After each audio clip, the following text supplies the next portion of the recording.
I didn't speak, just stood there in the hallway, one hand still on the light switch, watching the screen go dark.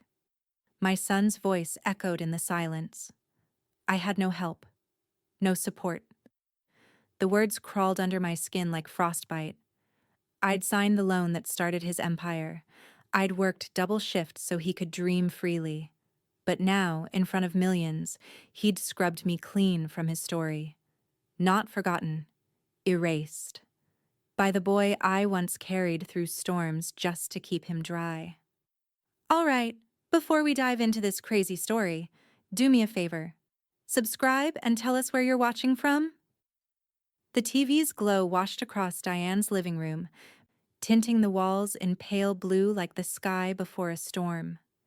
The curtains were half drawn, letting in just enough dusk to make everything feel like it was fading. Books on the shelf, flowers in the vase. Her presence in this house. The news anchor's voice pierced through the stillness, too polished to be real.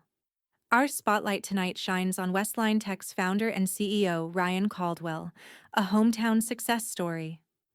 Diane paused, her teacup halfway to her lips. The cup trembled slightly, more from habit than surprise. She hadn't heard his name spoken aloud in months. It was always just him now. My son had become a phrase too loaded to use. The screen shifted to a clip of Ryan striding through glass doors, flanked by reporters and flashbulbs. He looked taller on TV, confident, unreachable. Built from the ground up, the reporter continued. No investors, no connections, a self-made visionary.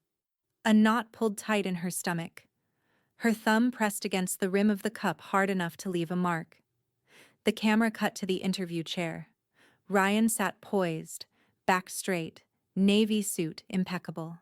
His smile had an edge to it, polite, practiced, the kind that could slice without needing to shout. I didn't have much growing up, he said. No advantages, no support. I had to figure it all out myself. Her spine stiffened. She leaned forward as if hearing it wrong might change the truth. Then came the dagger. My mom never helped me a day in her life. The words dropped like lead. Diane didn't flinch, but her fingers tightened so suddenly the teacup cracked beneath her grip. A thin line of tea trickled onto her palm, hot and unnoticed. On screen, Kelly sat beside him, a white blouse, pearl earrings, and a smile just wide enough to seem supportive without saying a word. She nodded like everything Ryan said was gospel.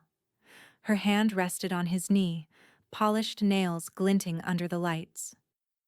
Diane set the cup down carefully, afraid it might shatter in her hand if she blinked wrong. She didn't wipe her palm. She barely moved. Just sat, eyes fixed, listening to someone she had carried for 9 months erase her like a typo.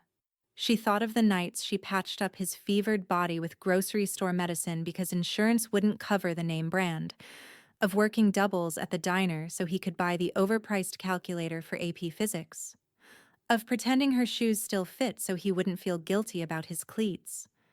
Apparently, none of it counted. The segment wrapped with applause in the studio and a syrupy sign-off from the anchor. A true inspiration and a reminder that anything is possible with grit and vision. The screen faded to a car commercial.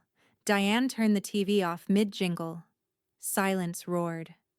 She sat back, the cracked cup forgotten, the cold sinking in even though the heater had kicked on. The hum of the fridge in the kitchen. The slow, rhythmic ticking of the clock above the mantel. Sounds of a house that used to feel full. The phone rang. She didn't reach for it immediately. Let it ring twice, 3 times. On the 4th, she picked it up, not even checking the caller ID. Yeah? Diane, it's Martha.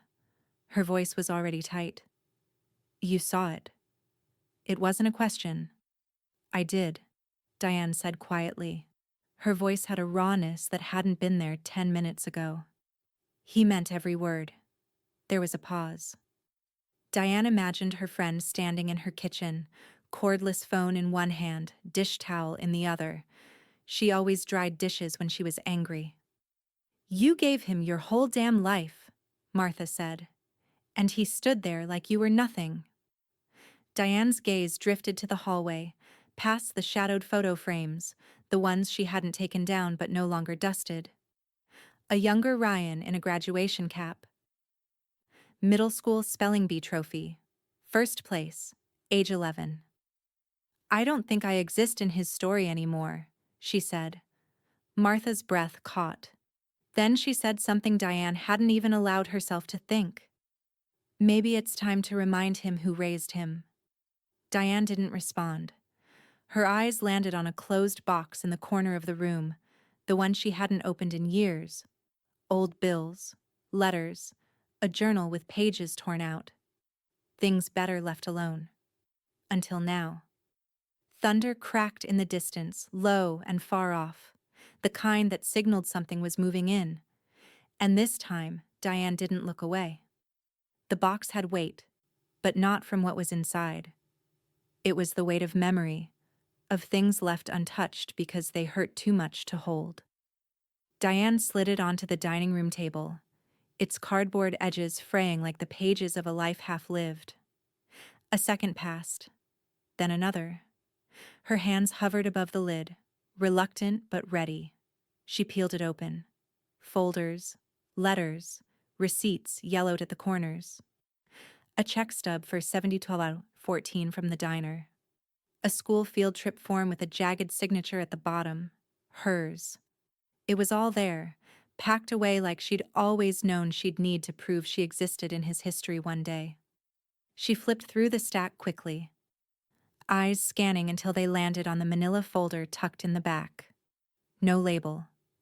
Just a single red paperclip holding it closed. She opened it. There, folded neatly in thirds, was the deed. Her breath hitched as she unfolded it and saw the notary's stamp in the corner, the date barely legible. Ryan's name was typed clean across the top. Ryan Caldwell, Westline Tech, Inc. But below it, in slanted, neat penmanship, was her own signature, Diane Caldwell, co-signer. There was no mistaking it. Her handwriting, slightly curled at the edges of every capital D, etched across the paper like a scar. She blinked hard. Suddenly, she was back in that cramped credit union office, sitting stiffly in a borrowed blazer while the loan officer explained terms she didn't fully understand. Ryan had been pacing, phone in hand, barely listening. He was 24, and already acting like the room belonged to him. She remembered the way he'd glanced at her when it was time to sign, half assured, half anxious. She remembered signing it anyway, because that's what mothers did. The numbers glared up at her now. The loan amount, the property address. His first building on Oak Street. The one with the rusted roof and peeling paint. He had turned it into his first office. He'd called it the launch pad. Diane sat back in the chair, her pulse thrumming in her ears. He had thanked her once, months later. Briefly. In a voicemail she accidentally deleted. After that, nothing. It was as if her name had faded from the paperwork of his life. But this was ironclad. No PR spin could erase a signature. She picked up the phone. 2 rings. "Gerald Mullins," came the gravelly voice on the other end. "Gerald, it's Diane Caldwell." Pause. "Well, now there's a name I haven't heard in a minute. Everything okay?" "I need a minute of your time," she said. "It's about the Oak Street property, the original deed." "I co-signed." Another pause. This one longer. "You're sure about that?" "I'm staring at the paperwork."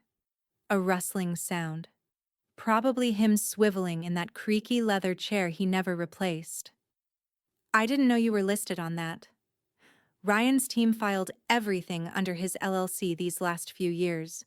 "You were never mentioned." Diane's lips twitched. "Of course not." More typing on the other end. Gerald sighed. "You still have legal interest, depending on how the transfer was structured. If he refinanced or assumed sole ownership without you signing off, we've got something to talk about." Diane's fingers curled slightly on the edge of the table. He didn't ask. I would have remembered. Well then, Gerald said, voice sharpening. He has no idea what leverage you hold. Those words settled into her like an ember beneath skin, quiet, glowing, dangerous. She walked to the window and stared out at the empty street. Streetlights flickered on one by one, casting long shadows across the sidewalk. It looked the same as it always had. But something in her had shifted. He thought she was invisible. But she had signed his foundation. And she never forgot where she kept the original. The line crackled faintly, Gerald still talking in the background, but Diane had already tuned him out. Her eyes were fixed forward, far beyond the glass, at something Ryan couldn't see coming. The bell above the door gave its usual half-hearted jingle as Diane stepped into the diner.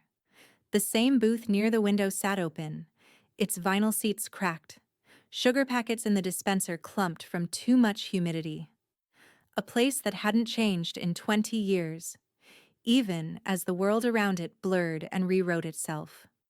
Behind the counter, Martha poured coffee into a chipped white mug, glanced up, and caught Diane's eye. "You're early," she said, not smiling. "You're mad," Diane replied. Martha set the pot down harder than she needed to. "I made you a slice of apple pie. Thought about lighting it on fire." Diane gave the ghost of a smirk, slid into the booth, and folded her hands. Her fingers still had a slight tremor she couldn't quite hide. "He said I never helped him," she said. Martha didn't ask who. Didn't have to. "I watched it twice," Diane continued. "I kept thinking, maybe I misheard. Maybe there was a cut, a pause, something taken out of context." Martha crossed her arms, eyes narrowing. "There wasn't." "Nope." The silence between them thickened with old grease and quiet rage. "I co-signed his first building," Diane added. "Found the deed last night. My signature. Plain as day." That got Martha's full attention. She leaned forward, eyebrows knitting tight. "You serious?" "I called Gerald.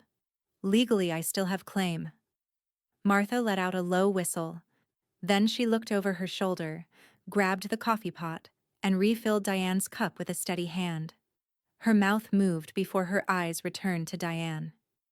"Then expose him." The words landed like a challenge, not advice. Diane wrapped her hands around the mug. "You think I should make a scene?" "I think you should remind the man where his damn spotlight came from." Diane didn't speak. She just stared down at the reflection in her coffee. An older woman. Yes. But not a broken one. That night, the dining room table became a war zone.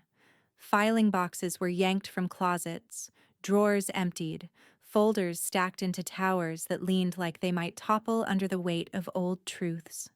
Diane worked methodically, sorting papers into piles, medical bills, school records, business contracts, loan documents, tax returns, decades of evidence, proof of sacrifice. She wore her reading glasses low on her nose, pencil tucked behind her ear. Each paper placed in its rightful category, no duplicates, no gaps. Her handwriting scrawled across so many of them, notes, reminders, math scribbled in the margins from nights when she stayed up calculating which bill could wait. Outside, wind stirred the branches against the windows. Inside, Diane barely noticed. She stapled, hole-punched, labeled. She pulled out a legal pad and began a timeline. Not of his rise, but of her foundation. Every corner he turned had her fingerprints on the rail. Her phone buzzed once. She glanced at the screen. Ryan Caldwell. "Catch my next interview, Mom. National this time. Big moment. No. How are you? No apology. No awareness. Just a performance invite." Diane set the phone down without replying. She reached instead for the last binder, an old blue one from a failed attempt at community college years ago, repurposed now as an archive of gas station receipts and prom tux rentals. Her thumb skimmed over a faded photo tucked in the front pocket. Ryan at 16, arms crossed, trying not to smile while posing in front of his rusted-out Jeep. She was behind the camera that day. She stared at it for a moment too long. Then she slid it into the shred pile. The next photo in the stack was one of him and Kelly, all white teeth and summer tans, posing on the steps of that Oak Street building. The caption from the newspaper clipping read, "Power couple to watch." Diane underlined it with a red pen. Once, slowly. Then she opened her laptop. The first email she composed was to Gerald. The second had no recipient yet, but the subject line read, "Truth undivided." She sat back and smiled. The courthouse downtown hadn't changed much since the 90s. The paint on the exterior trim was fresher, maybe. The benches out front had been replaced with metal ones, bolted down to discourage loitering, but the bones were the same. Heavy doors, worn marble floors, an air that hummed with bureaucracy and consequence. Diane walked through the revolving door slowly, not because she was tired, but because she wanted to feel every second of it. Gerald was already waiting just past security, one hand in his coat pocket, the other holding a leather briefcase that looked heavier than usual. "You came," he said, more statement than greeting. "I've read every word you sent. Twice." "Good," Gerald replied, adjusting his glasses. "You're not just signing anymore, Diane. You're asserting." He guided her through a hallway that smelled faintly of old paper and carpet glue. They reached a side room, unassuming, windowless, tucked behind the assessor's office. It felt less like a legal battlefield and more like a forgotten storage closet with decent lighting. But on the table between them were papers that could tilt a man's empire. Gerald laid them out in sequence. "Property claim," he said, tapping the top page. "Reversionary interest, affidavit of co-signature. We've drawn up a full record. Once the county stamps these, your name is legally reattached to the Oak Street property, and we have notarized proof it always should have been." Diane reached for the pen but didn't lift it just yet. She scanned the text, her eyes catching each familiar phrase. For once, she didn't feel lost in legal jargon. "I used to sign things just to keep the lights on," she said, her voice low. "Now I'm signing because I own part of the electricity." Gerald chuckled once. "That's the spirit." She signed, 3 times, carefully, without pause. They left the side room together, paperwork neatly tucked into Gerald's briefcase. They moved with quiet purpose toward the county clerk's office. The line was short, 2 people ahead, a mother and teenage son arguing over a form. Diane stared at the back of the boy's head. He had Ryan's build at that age. Tall, twitchy, restless. When the clerk called her name, she stepped forward. "Tina Monroe," the woman said brightly. "I know you. You used to coach the high school bake-off team, right?" Diane blinked, surprised. "I did. Years ago. You made those pecan bars the judges wouldn't shut up about." Diane almost smiled. That was another life. Tina took the stack from Gerald, leafed through it quickly, then nodded. "Everything's clean. I'll enter it into the system and scan it for backup. You'll get certified copies in about 10 minutes." Her rubber stamp came down with a sharp, satisfying thwack. "Congratulations, Ms. Caldwell. You're now officially listed on the deed as of today. Retroactive co-ownership dating back to the original filing." Diane exhaled slowly. A weight shifted. Not gone, but moved. Redirected. As they walked toward the exit, Martha appeared from the bench near the front doors, holding 2 coffees, and wearing a smirk that didn't belong in a government building but made perfect sense on her face. "Took you long enough," she said, handing Diane the paper cup. "Thought you might back out and start a book club instead." Diane lifted the coffee with one hand, the folder with the other. "I don't need a book club. I've got receipts." Martha grinned and pointed at the folder. "That's your stage prop now. Don't lose it." Diane tucked it under her arm. The leather folder gleamed under the atrium lights. Clean. sharp, like something that belonged to someone in control. As they pushed through the glass doors into the September sun, a breeze caught her coat just slightly, lifting the hem. Her heels clicked against the stone steps, steady, unfaltering. Somewhere, Ryan was rehearsing his next big speech, and she had just signed the paperwork to interrupt it. The bar was one of those upscale lounges that tried to act casual. Exposed brick, Edison bulbs, $18 cocktails. Ryan had reserved the back corner, a semicircle of leather seats meant for VIPs, where laughter ricocheted off glassware and ambition floated thicker than the top-shelf bourbon. He held court effortlessly. Loafers crossed, blazer tossed over the back of his chair, sleeves rolled just enough to show off the luxury watch Kelly gave him last Christmas. Around him sat 4 former classmates, 2 from business school, 2 from back home. All of them now orbiting his success like eager moons. "And we just closed on the 3rd expansion," Ryan said, grinning. "New Westline branch in Denver.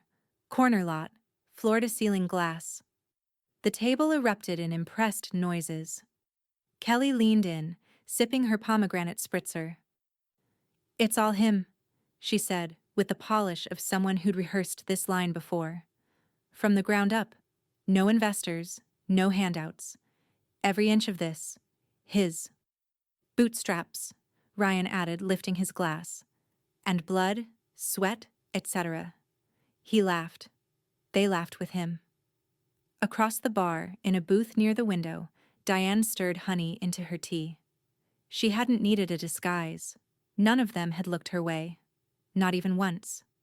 Her gray blazer blended in, her hair pinned back in a twist that said professional, not personal. She didn't look like a mother in mourning for the child she raised. She looked like a woman collecting information. Martha sat opposite her, nursing a soda with lemon and watching the show unfold. "Can't decide if I want to pour this over his head or toast to the performance," she muttered, then glanced at Diane. "He really doesn't know?" "No," Diane said. Her voice was soft. "He thinks this city is his stage." Martha shook her head, low whistle escaping her lips. How did someone so smart turn so blind? Diane didn't answer. She was watching Ryan talk, arms animated, stories exaggerated just enough to keep the spotlight hot. He was charming. That had never been the problem. What struck her wasn't the lies. It was how sincerely he seemed to believe them now. The false history had hardened into memory. In his mind, there were no sleepless nights in the cold, no landlord threats, no mother cooking pasta 4 ways to stretch $1. Just the climb, just the view from the top. "He's saying he acquired Oak Street all on his own again," Martha said, nodding toward him. Diane took a slow sip of her tea. "Let him." Kelly leaned over Ryan's shoulder now, scrolling through something on his phone. "Tell them about the national segment next week," she said. Ryan obliged. "Network reached out. Want a profile piece. Legacy entrepreneur. Whole bit." Another round of cheers. Someone offered to sponsor a toast. That's when Diane stood. She smoothed the front of her blazer, picked up her leather folder from the booth seat beside her, and walked past the bar. Ryan didn't look up. Not even when her heels clicked just a little too loudly across the hardwood. But Kelly did. Their eyes met for half a breath. Just long enough. Diane gave the faintest nod. Kelly blinked, confused, then looked back down at her drink.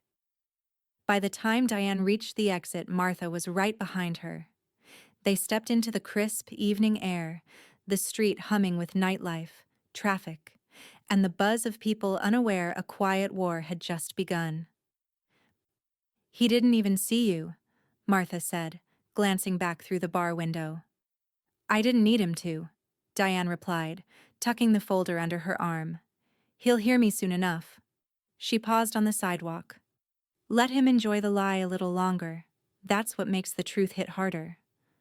Martha looked over, brow raised. "You're getting good at this." "I've always been good at this," Diane said. I just stopped being quiet about it. From behind them, laughter spilled out again, hollow and bright. But inside her folder sat the truth. Signed, stamped, and soon to be seen. The light from the kitchen window caught the edge of the folder just right, turning its leather cover a deep, burnished gold.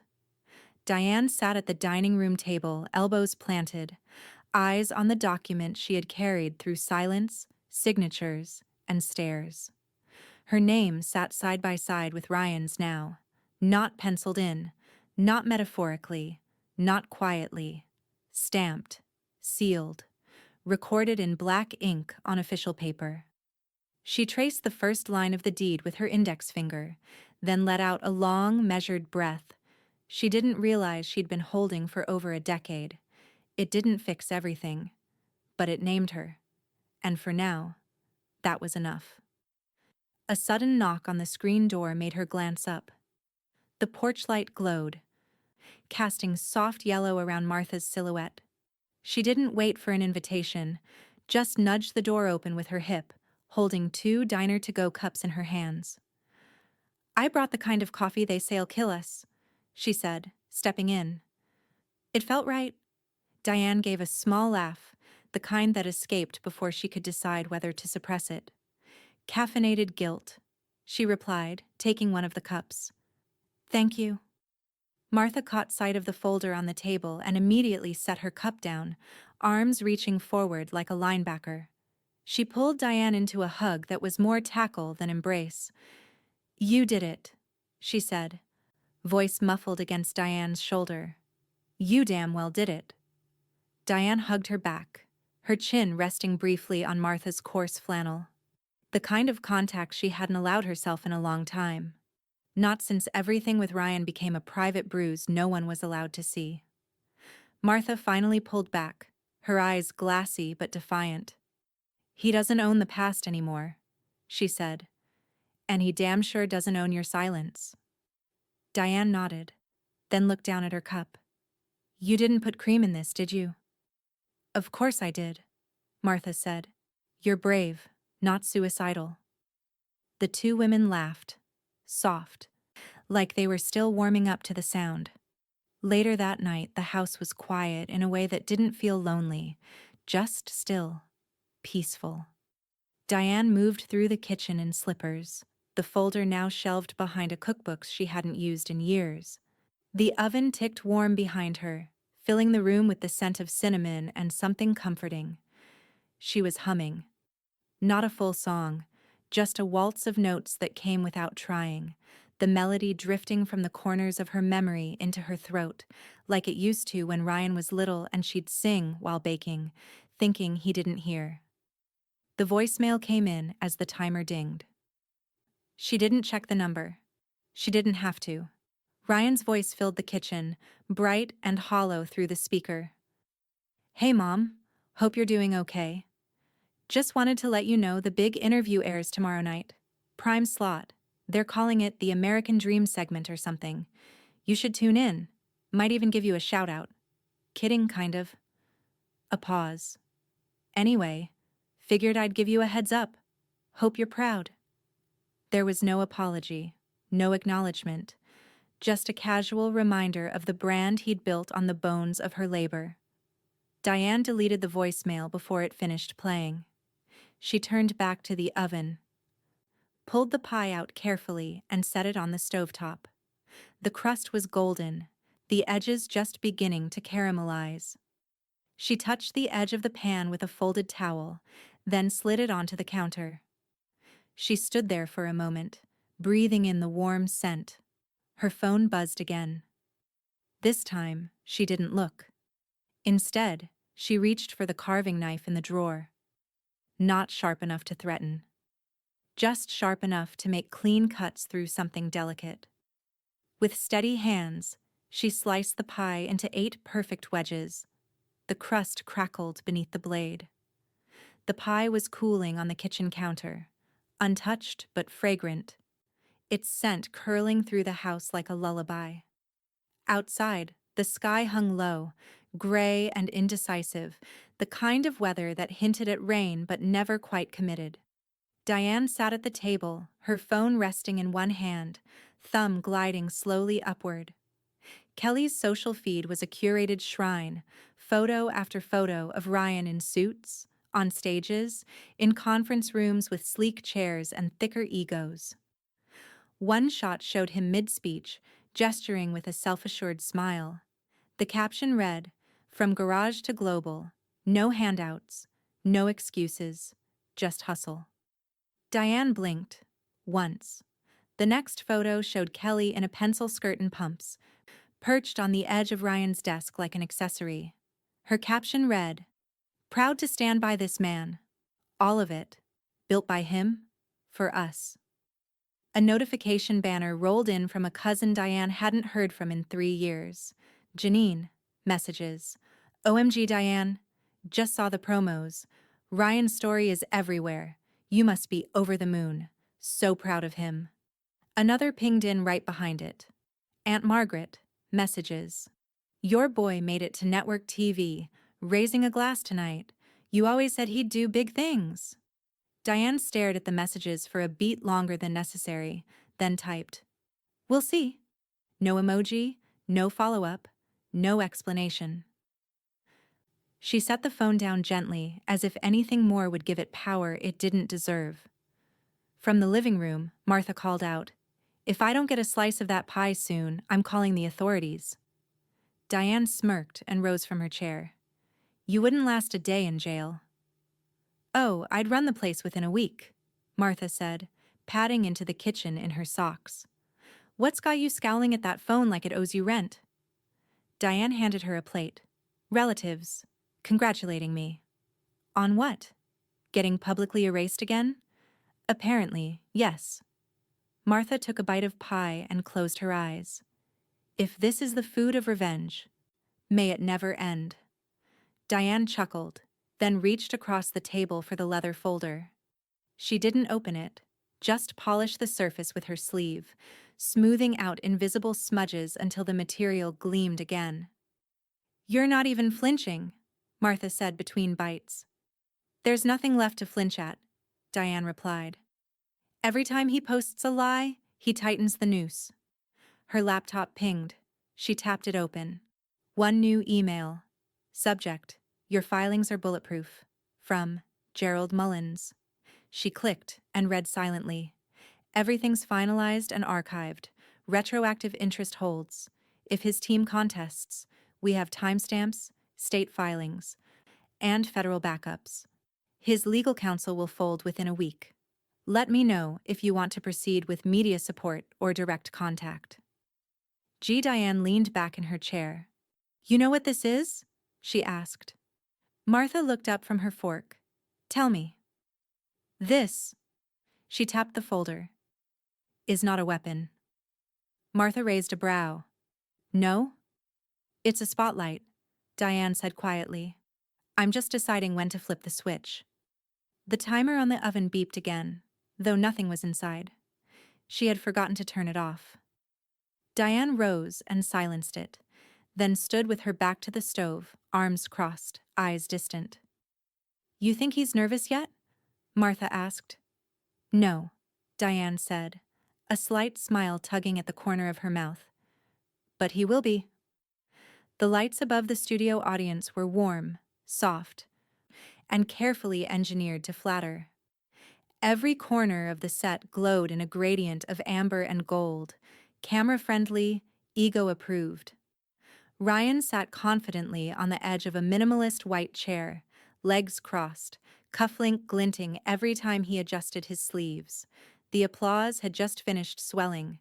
He let it taper down before flashing the practiced smile that had become second nature. Across from him, the host, a woman in her mid-40s with a velvet voice and hair that didn't dare shift under pressure, smiled back.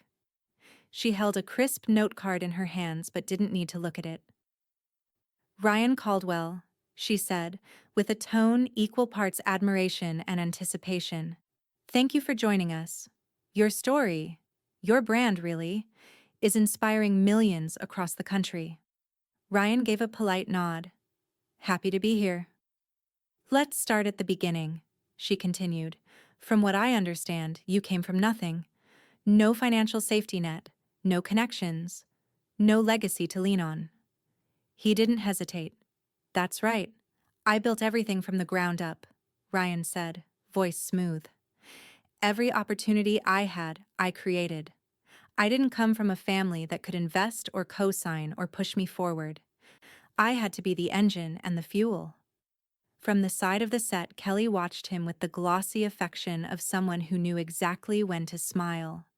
She sat tall, legs crossed, nodding in rhythm with his cadence. The camera occasionally cut to her for reaction shots. Supportive wife, silent witness. The host leaned forward. There's a line you've said before that really resonated with our producers. Oh? She looked down at the card briefly. My mom never helped me a day in her life. The audience laughed gently, assuming it was one of those exaggerated sound bites successful people throw around after the pain has passed. Ryan chuckled and shrugged. That's true. No help. No guidance. Just drive. The host mirrored his smile, nodding approvingly. Behind the camera, someone signaled that the next segment would roll in 60 seconds. The stage manager held up a clipboard, counting down silently with his fingers. The moment was locked, framed. And then the back door creaked open. It wasn't loud, but in a room tuned for television silence, it sliced clean. The door wasn't visible to the cameras, but it was visible to Ryan. At first, he didn't fully process it.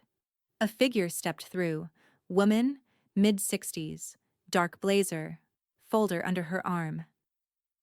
It wasn't until the woman turned slightly, letting the stage light catch her face, that Ryan's body betrayed him. His foot twitched. His smile cracked, just briefly, like a pane of glass beneath pressure. Kelly turned, then froze, recognition hitting her eyes like a sudden gust. Diane stood there calmly, hands clasped in front of her, leather folder resting like a book of truth she didn't need to open. Not yet. The stage manager looked confused. A security staffer started to move, then paused, unsure. Diane simply nodded at him. Nothing dramatic, no grand gesture, just a presence. The audience, unaware of the breach, kept smiling politely. The host continued, oblivious. You've said your mother was largely absent from your journey, that she had no role in Westline Tech or your early ventures. Is that fair? Ryan swallowed once. Not dramatic, just thick enough that the microphone picked it up. Yeah, he said. She wasn't involved? His voice was a half-beat slower now. From the wings, Diane tilted her head slightly. Her expression gave nothing away. But her eyes, those saw everything. The host noticed something shift. She glanced behind her, sensing static in the air. Is everything okay? She asked gently. Ryan glanced quickly toward production, then cleared his throat. I just need some water. A stage assistant moved to hand him a bottle. Kelly's smile had frozen entirely. Her hand rested stiffly on her knee. Her eyes hadn't moved from Diane. Off camera, Martha appeared next to Diane. No folder, no agenda. Just there. Like she belonged. The audience hadn't caught on yet, but something had fractured. The host turned toward the production crew. We'll take a short break, she said with practiced poise. When we come back, Ryan Caldwell on the future of tech, legacy, and what comes next. The lights dimmed slightly. The cameras stopped rolling. Ryan exhaled and dropped his gaze. And for the first time since he'd climbed his self-made pedestal, he looked like a man who wasn't sure if the next step forward would hold. The studio lights flickered slightly as the crew scrambled during the unexpected break. Sound techs adjusted mics. A makeup artist hovered uselessly near the host's chair, and the camera operators leaned on their rigs, pretending not to stare. Ryan sat still, blinking too often, sweat beginning to purl at his temples despite the cool air in the room. The host leaned toward her assistant. What's going on? She whispered. He gave a subtle shrug. eyes darting toward the back of the studio. Diane stepped forward, not rushed, not uncertain. Just a few quiet steps down the side aisle, the thick leather folder balanced effortlessly in one hand like it weighed nothing at all. Martha didn't follow. She stood back by the studio door, arms crossed, watching like a quiet storm cloud that had no intention of raining. Yet, the host, now curious, straightened as Diane approached the edge of the stage. "Can I help you, ma'am?" she asked. Diane didn't answer her right away. She turned instead to Ryan. He hadn't moved. His back was straight, but his expression had hollowed. The practiced charm had drained from his face. He looked like a man whose exit wasn't clear anymore. Kelly leaned forward, grabbing his arm. "Do something," she hissed under her breath. "Say something." Diane stopped just a few feet from the interview set and held up the folder. "May I?" she asked, addressing the host directly now. One document, one truth. There was something about her voice, measured, firm, too calm to be dismissed. The host nodded, slow and cautious. "All right." Diane stepped up and opened the folder with surgical precision. The top page gleamed under the lights. A deed. County seal embossed. Retroactive ownership. Her name. Bold and unmistakable. She handed it to the host.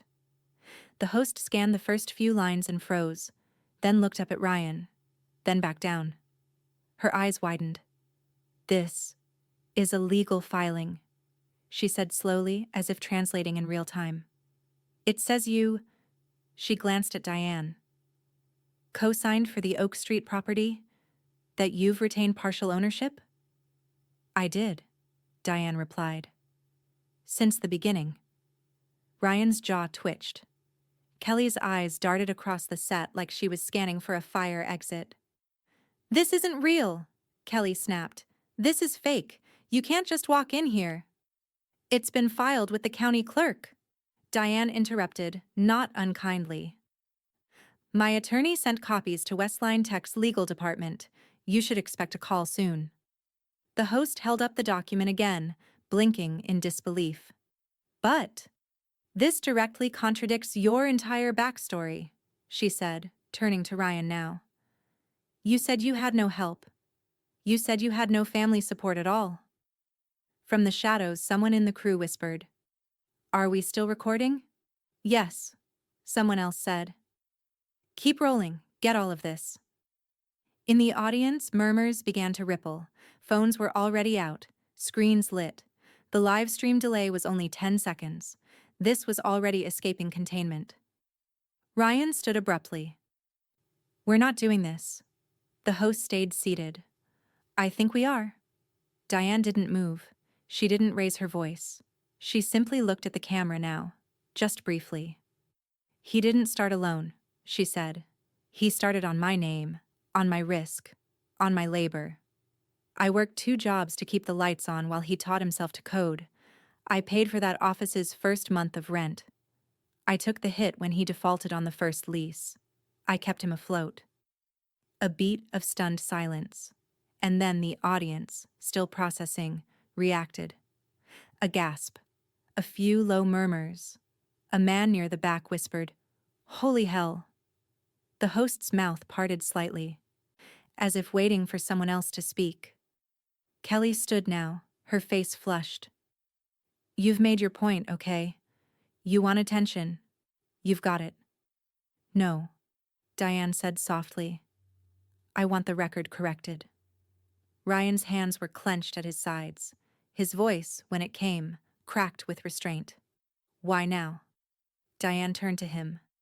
The silence between them held the weight of decades. "You erased me," she said, "but I'm not gone. I've just been waiting." From the back of the studio, the executive producer stepped forward, already signaling for legal review. A stagehand whispered something into the host's earpiece. The host nodded slowly, then faced the camera. "Well," she said, with the poise of someone who just realized she was hosting a much more important story than originally scripted, We'll be right back after this break. Don't go anywhere. The lights dimmed. Ryan didn't sit back down. He stared at Diane like she was someone he couldn't afford to recognize and couldn't look away from. And she just stood there, steady, certain, not triumphant, just present, seen. The fireplace crackled softly, flames licking the edges of split oak as Diane sat curled in her armchair, legs tucked beneath her, a wool blanket draped over her knees. The folder was nowhere in sight. It didn't need to be anymore. Her phone buzzed once. She didn't reach for it. From the kitchen, Martha's voice rang out halfway between disbelief and amusement.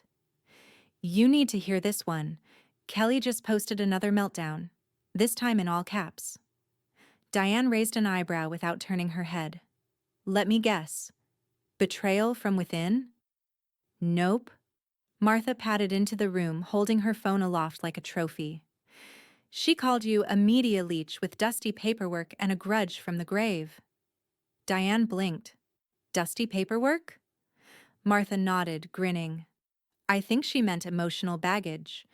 But your notarized filings must have hit a nerve." They both laughed. Easy, unforced. The fire popped, scattering sparks behind the screen. Diane finally reached for her phone and opened a text from Gerald. "Gerald Mullins. Confirmed again. No legal suit filed. Not even a cease and desist. He's bluffing. County records, state tax documentation, LLC filings, all cross-confirmed. You're covered, Diane. Ironclad." Gee. She stared at the message for a moment, then typed back, "Thanks. Let me know if the bluff becomes a threat." Martha plopped into the armchair across from her, swinging her feet up onto the ottoman like she owned the place. "Anything new?" "No lawsuit," Diane said. "Just noise." "Typical." Diane scrolled absently through her feed. Ryan had gone live earlier, 15 minutes of vague outrage, corporate doublespeak, and veiled jabs at people trying to rewrite history for attention. The clip was already being remixed online. A particularly popular one zoomed in on Ryan mid-rant captioned, "Built on lies? Or just built by mom?" She didn't bother watching the whole thing. She didn't need to. She had already lived the part that mattered. Martha sighed and glanced at the mantel where an old photograph sat. Ryan at 12, holding a first-place science fair ribbon. Diane crouched beside him with her arms around his shoulders. He wasn't smiling. She was. "I remember when he used to bring his friends here," Martha said, voice softer now. "Used to brag about your cooking. Used to beg for your lasagna on his birthday." Diane's gaze didn't shift. "Used to." They sat in companionable quiet for a while, the room dim except for the glow of the flames and the occasional flash from Martha's phone screen. Then the television lit up.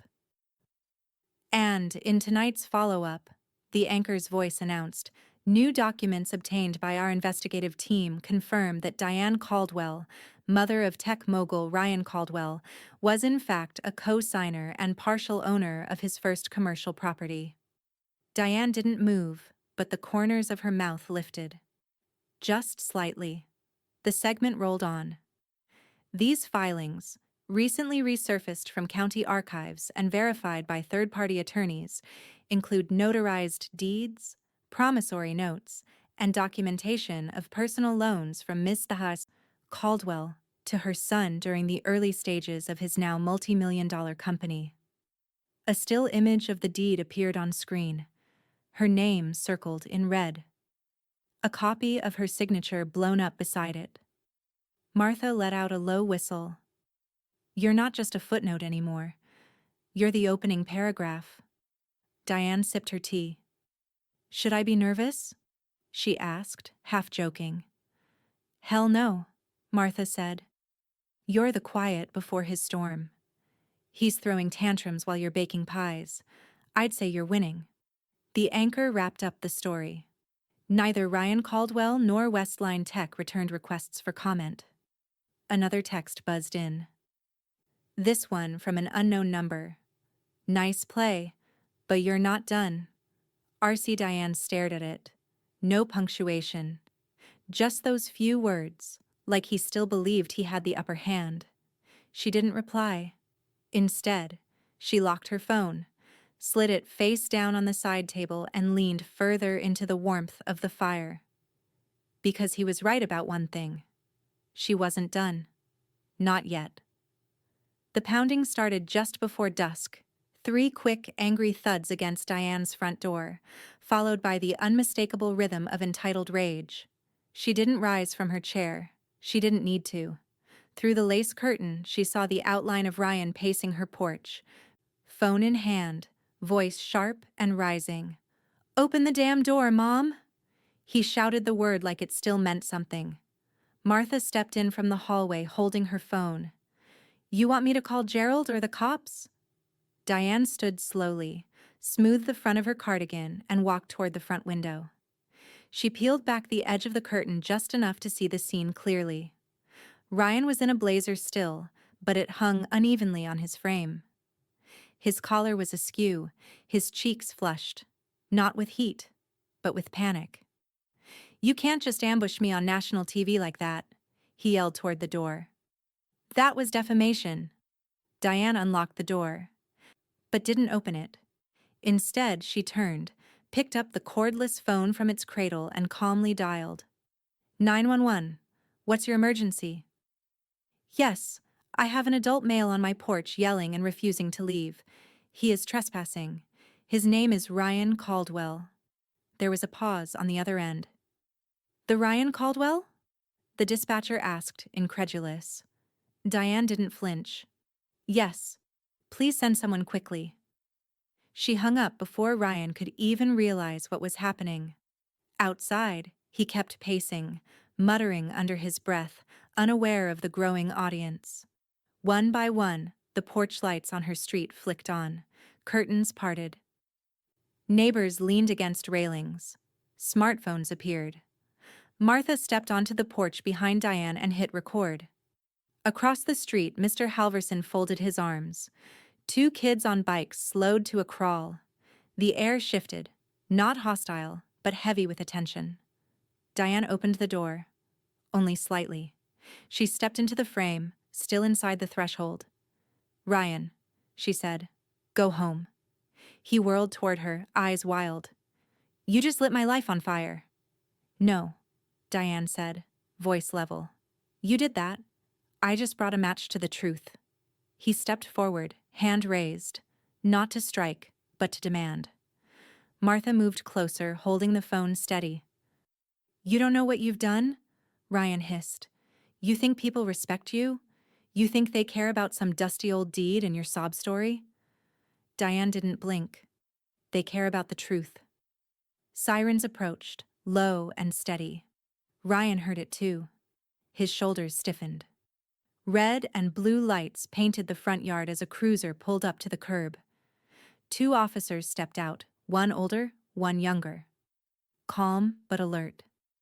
"Sir," the older one called. "We've had a complaint of harassment. Step off the property." "I'm her son," Ryan said too quickly. "This is family business." "She asked you to leave?" the younger officer asked, already taking a step forward. "Yes," Diane said, loud enough for the block to hear. "Multiple times." The officers nodded to each other. "Let's go," the older one said, motioning Ryan down the steps. "You can settle your family business without disturbing half the neighborhood." Ryan looked around then, for the first time noticing the quiet eyes watching him from porches, sidewalks, behind barely cracked blinds. No applause, no support, just the still weight of being seen. He turned back to Diane. "You really think you've won?" Diane didn't respond. The officers escorted him down the steps toward the cruiser.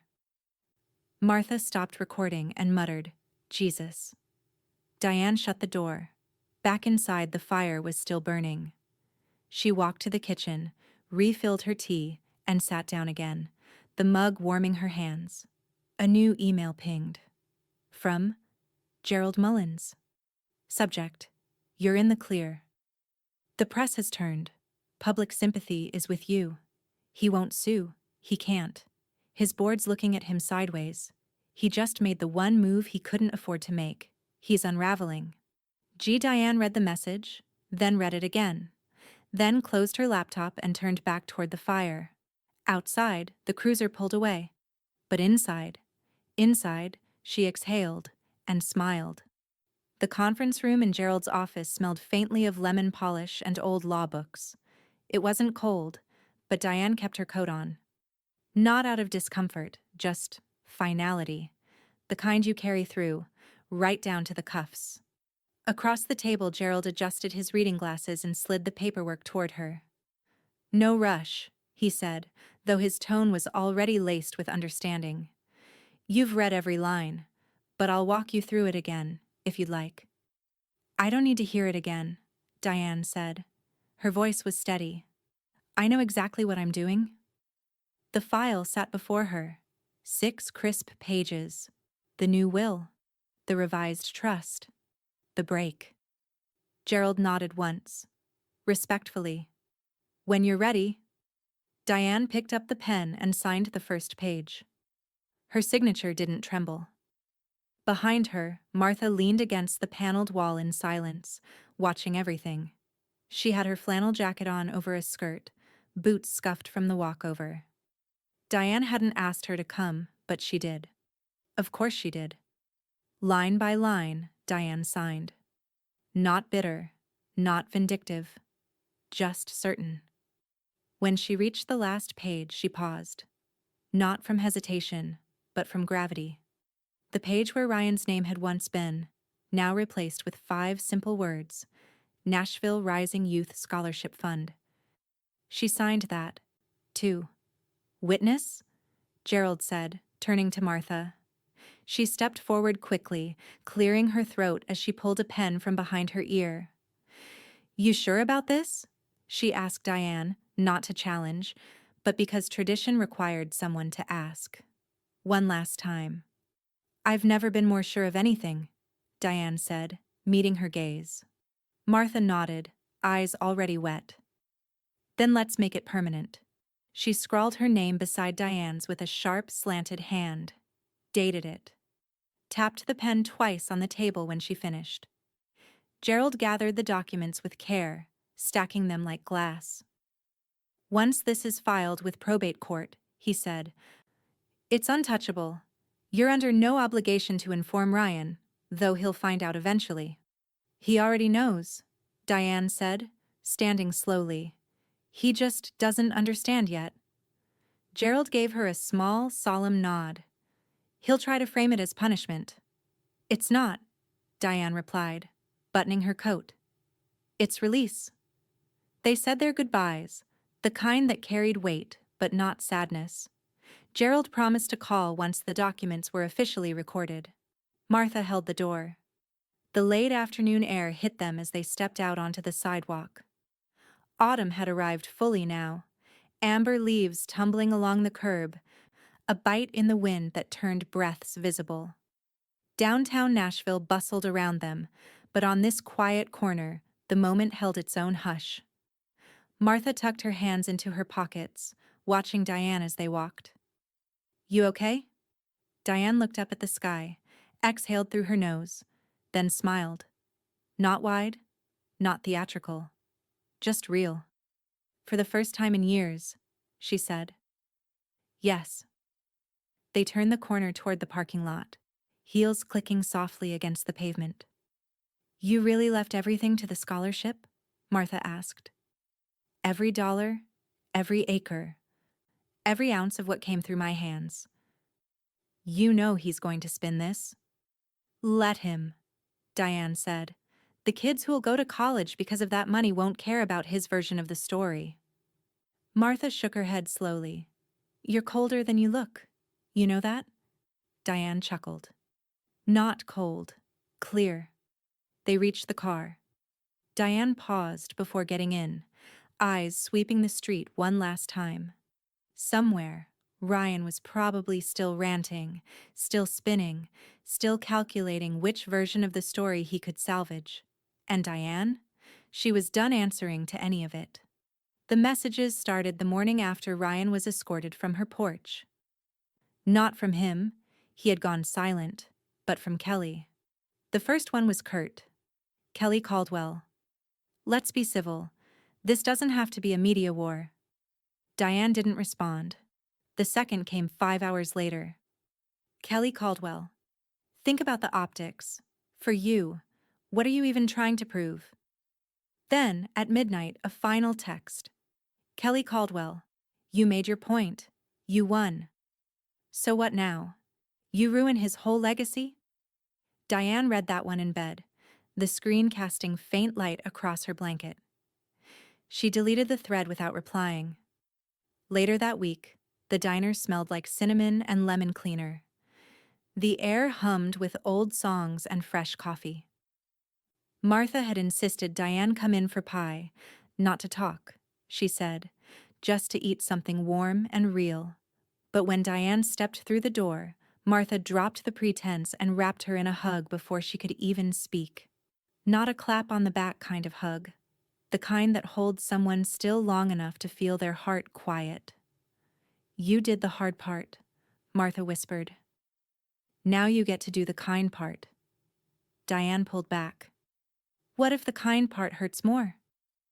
Then it's the right kind of hurt, Martha said. You earned it.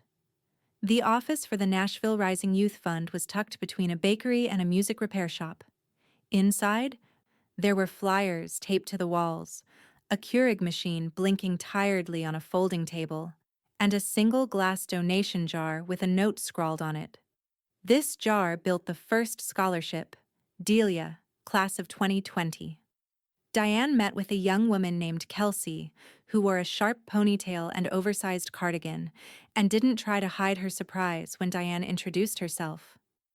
We've heard about you, Kelsey said, guiding her into a back office. You're sort of a quiet legend around here.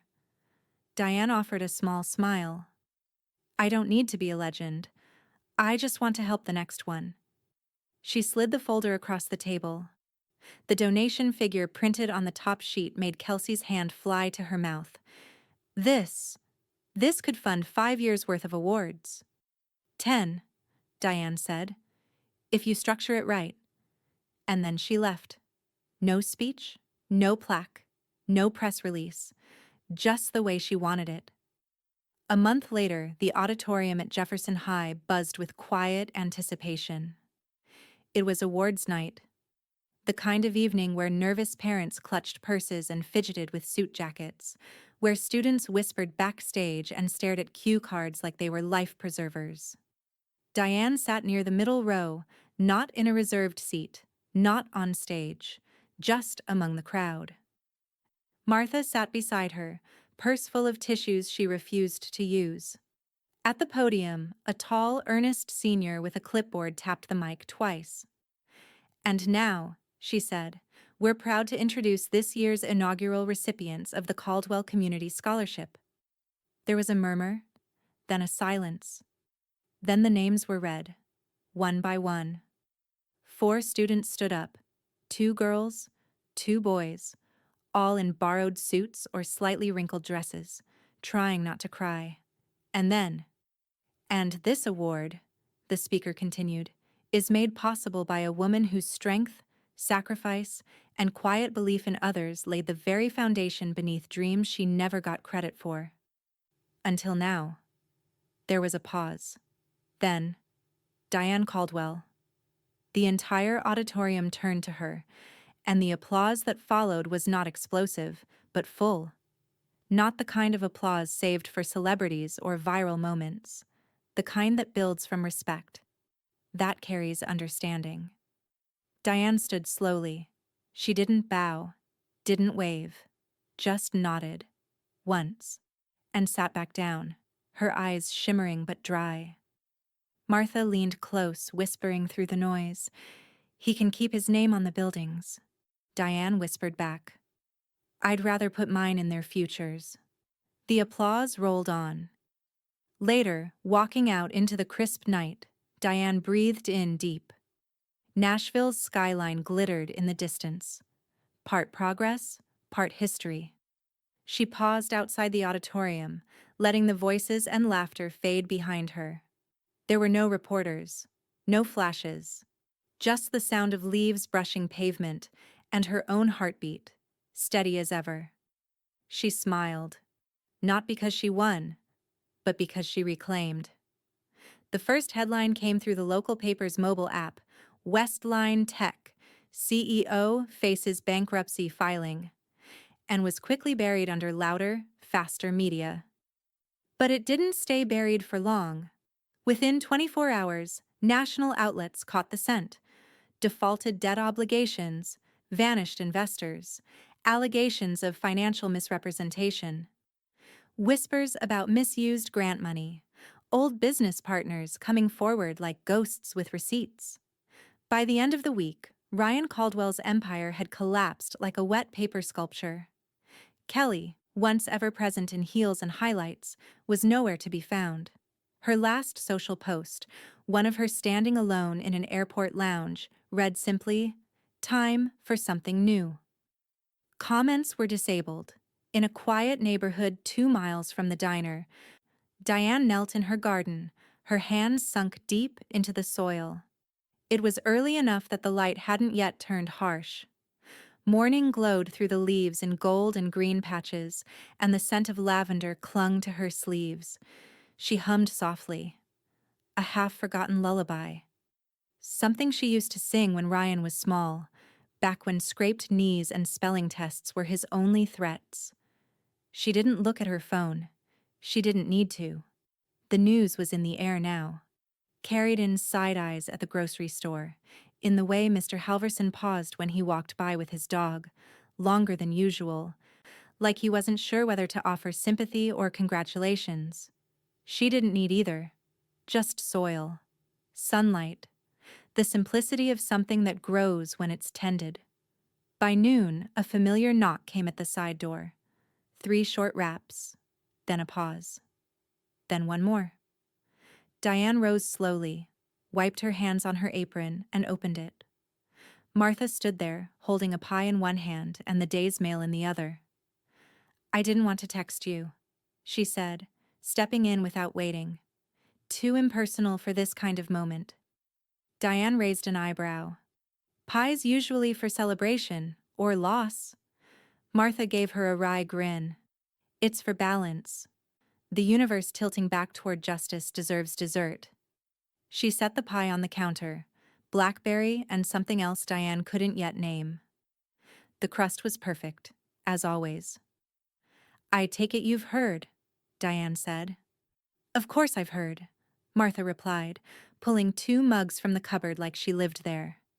"He filed for bankruptcy. SEC's circling. Boards scattered. Kelly vanished like a bad investment." Diane filled the kettle. "That's one way to describe her." Martha handed over the rest of the mail. "And this came for you. Looks official." Diane scanned the return address. Nashville Rising Youth Fund. She opened it quietly. Inside, a folded letter on crisp cream paper, embossed with the scholarship's new seal. The note was handwritten, careful, and full of weight. "Dear Ms. Caldwell, we want you to know that your story has become the most frequently mentioned source of inspiration among this year's applicants. Your donation didn't just fund opportunities, it reframed possibility. With deepest thanks, the board." There was a postscript in another hand. "Also, your pie recipe made it into the student newsletter. We hope that's okay." Diane let out a single breath of a laugh. Martha had already sliced the pie. "You realize you're legendary now, right?" Diane set the letter down, folded it carefully, and slid it into the drawer beside her sink, right next to the deed. "I don't need to be legendary," she said. "I just need to sleep well." "And garden," Martha added. "Don't forget that part." Diane smiled. "Especially the garden." By early evening, Diane was back outside, pruning the rose bush near the fence. The sky had softened to lavender, the kind that only comes after a long, clear day. Neighbors walked by with their dogs, some waving, some nodding. No one asked about Ryan. No one needed to. That chapter was public now, and done. A car slowed near the curb. Diane glanced up, briefly alert. But it wasn't him. Just a woman from the next block, handing out flyers for a school fundraiser. Diane took one, nodded, and returned to her pruning. Because that was the world now. Quiet, present, real. Her phone buzzed once in the house behind her, left forgotten on the kitchen counter. She didn't rush to check it. She trimmed one last stem, stood back, and admired the curve of the bush. Overgrown in places, but blooming again. Some things didn't need fixing, just patience. The light came through the living room window soft as butter, touching everything with a warm, forgiving glow. It pooled on the hardwood floors, caught in the fibers of the old rug, shimmered off the dust motes dancing lazily in the air. Diane sat in her armchair, a mug of peppermint tea warming both hands. Her feet were tucked beneath her, the way they always curled when she was truly at rest. Not just still, but settled. On the television, the familiar studio backdrop flickered into view again. Muted, but still powerful. There she was, stepping forward with the folder. Calm, exact. Her voice steady as she placed the deed in the host's hands, dismantling Ryan's myth with a single page of truth. Diane didn't flinch watching it now. She'd seen the clip go viral, heard the voiceovers, the analysis, the TikTok reenactments. It was all background noise now, distant as the hum of a plane overhead. The camera on the screen panned to Ryan, caught in that split-second crack of expression, the second his certainty crumbled. It froze on his face. Paused there. The station cut to a new segment, some feel-good montage of small-town heroism, but Diane didn't bother unmuting. Across the street, a car door slammed gently. She glanced out the window and saw Martha waving one-handed while juggling a canvas grocery tote and a box labeled holiday lights. Her scarf was slipping off one shoulder, and her hair was doing that wild thing it always did when the wind got bold. Diane waved back, one finger lifted from her mug. No words needed, just history and peace. The mail came late that day. Diane didn't check it right away, but when she finally did, she found a thick white envelope nestled between a coupon booklet and a gas bill. The return address was stamped in deep green ink, Mullins and Gresham, LLP. She opened it with a butter knife at the kitchen table. Inside, a card. On the front, a watercolor painting of a snow-covered courthouse. Inside, Gerald's looping cursive filled one half. Diane, I hope this season brings you the rest you've more than earned. Watching your strength unfold over these past months has been unforgettable. No lawsuits, no appeals, no threats, just silence, which, in your case, is louder than any verdict. Merry Christmas, Gerald. She smiled softly and tucked the card next to the letter from the scholarship board. That afternoon, the latest issue of the Nashville Rising Youth Fund newsletter hit inboxes. Diane read it slowly at her desk, the cursor blinking beside her name in the email client. The header image was a photo from the awards night, 4 beaming students holding their plaques. Underneath it, bold and proud, "Thank you to the Walker Fund, whose founding gift made this all possible." Her mother's name, Walker, not Caldwell. She'd made that change legally a month ago, without fanfare or announcement. She just walked into the county clerk's office and requested the reversion. The woman at the desk hadn't asked why. Diane had walked out lighter than she ever thought a piece of paper could make her. By sunset, the windows were throwing long golden beams across the hallway. Diane stood in the doorway, watching shadows stretch and shift, listening to the small noises of a house at rest, heat ticking in the vents, the refrigerator humming softly, wind brushing against the old wooden frame. Martha's Christmas lights blinked from across the street, one bulb stubbornly flickering out of rhythm. Diane smiled.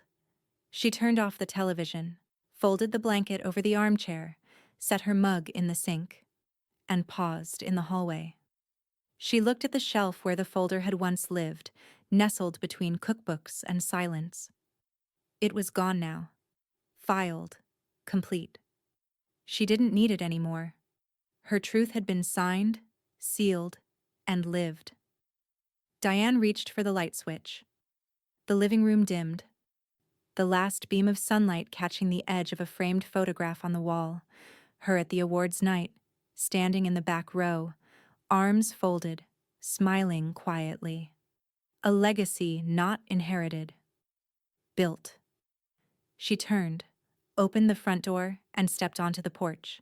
The air was crisp and cool, clean in a way that only comes at the end of something hard-earned. And as she stood there, breathing it in, the final words came to her. Not out loud, just in her own mind, heavy and exact. He said, "I never helped him a day in my life, but my signature built his world and my deed erased his lies."